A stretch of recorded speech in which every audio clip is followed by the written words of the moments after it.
তো guys, RG Kar hospital case, supreme কোর্টে আরজিকর মামলা, মৃত্যুর পরবর্তী তদন্ত ঘিরে একাধিক প্রশ্ন, সিবিআইয়ের কাছে স্ট্যাটাস রিপোর্ট তলব।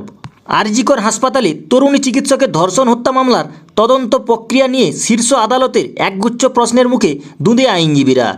কেন প্রথমে আত্মহত্যা বলা হলো? কেন এফআইআর দায়ের করতে এত দেরি? নির্যাতিতার নাম ছবি কিভাবে প্রকাশ্যে এলো?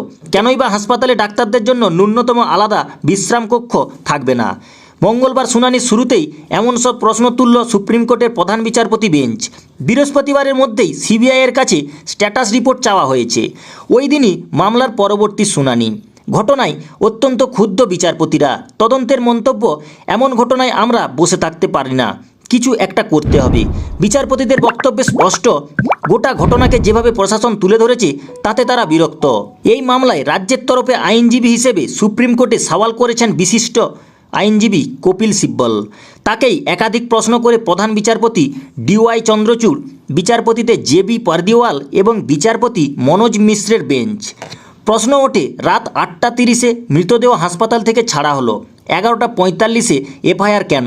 তাতে সিব্বলের জবাব, নানা আইন প্রক্রিয়া সম্পন্ন করতে গিয়ে দেরি হয়েছে। প্রশ্ন তোলা হয় আরজিকর হাসপাতালের তৎকালীন অধ্যক্ষ ডক্টর সন্দীপ ঘোষের ভূমিকা নিয়েও। তিনি কি করেছিলেন? পদত্যাগের কয়েক ঘন্টার মধ্যে কিভাবে নতুন পদে বসতে পারেন? তাকে নিয়ে রাজ্যই বা কী পদক্ষেপ নিচ্ছে? এসব জানতে চান বিচারপতিরা। সিব্বলের পাল্টা সওয়াল, সোশ্যাল মিডিয়ায় ভুল খবর ছড়াচ্ছে, তাতে মানুষ বিভ্রান্ত, তাই সোশ্যাল মিডিয়া পোস্ট নিয়ন্ত্রণ করা হোক। পুলিশের ভূমিকা নিয়েও কড়া ভাষায় ক্ষোভ প্রকাশ করেছেন বিচারপতিরা। এদিনের শুনানিতে সলিসিটর জেনারেল তুষার মেহতা সওয়াল করেন, ডিআইজিকে অবিলম্বে অপসারিত করতে হবে। এছাড়া আরজিকর হাসপাতালের চিকিৎসকদের আন্দোলনে মাঝরাতে যে হামলা ঘটল তা নিয়েও উদ্বেগ প্রকাশ করছে সুপ্রিম কোর্ট। কারা চালালো হামলা তা নিয়ে তদন্ত করছে কলকাতা পুলিশ। তার স্ট্যাটাস রিপোর্টও চেয়েছে শীর্ষ আদালত। আগামী 22 আগস্টের মধ্যে তা দিতে হবে। তো গ্যাস, ভিডিওটি কেমন লাগলো? ভিডিওটি যদি ভালো লেগে থাকে ছোট্ট একটি লাইক করে দেবেন।